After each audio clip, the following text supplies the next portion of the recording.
ሰላም እንዴት ናችሁ? እኔ ደህና ነኝ፣ እግዚአብሔር ይመስገን። ዛሬ ደግሞ ትንሽ ካነበብኩት ላካፍላችሁ የፈለጉት አይናማው አይነ ስውር ይላል። ስለ አይናማው አይነ ስውር ዛሬ ላጋራችሁ ነው ማለት ነው።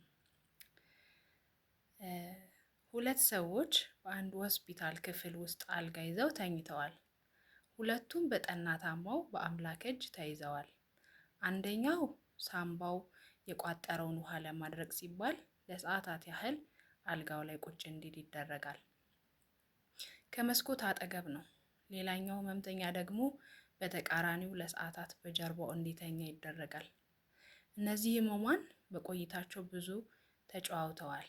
ስለ ቤተሰቦቻቸው፣ ስለ ኑሯቸው፣ በወታደር ቤት ስለሰጡት አገልግሎት፣ የእረፍት ጊዜያቸውን የት እንደሚያሳልፉ ወዘተ አውርተዋል። ከመስኮት አጠገብ ያለው ህመምተኛ ቁጭ በሚልበት ሰዓት ወደ ውጭ እየተመለከተ ሁሉን ነገር በጀርባው ለተኛው ሰው ይገልጽለታል። በሚያምሩ ዛፎች የተከበበ ሐይቅ ይታየኛል። በሐይቁ ላይ ዳክዬዎች ይዋኛሉ።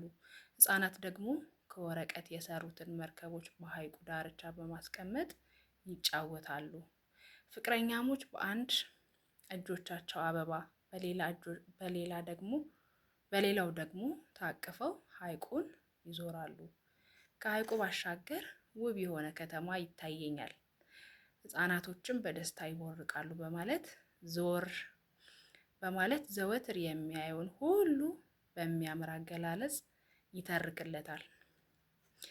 በዚህ አይነት ሁኔታ ሳምንታት አለፉ። አንድ ማለዳ ነርሷ ገላቸውን ልታጥብ ውሃ ይዛ መጣች። ከመስኮት አጠገብ ያለው የተቀመጠው በሽተኛ ግን በህይወት አልነበረም። በጣም ደነገጠች። አንደኛውም እንዲሁ አዘነ። ነርሷ አስከሬኑን በቶሎ እንዲያነሱ ሌሎች ነርሶችን ጠርታ አዘዘቻቸው። ያ ብቻውን የቀረው በጀርባው የተኛው በሽተኛ አልጋውን ከመስኮቱ አጠገብ እንዲወስዱለት ጠይቆ ወሰዱለት። ሟች የነበረውን በሙሉ በመስኮት ለማየት በጣም ቸኩሏል።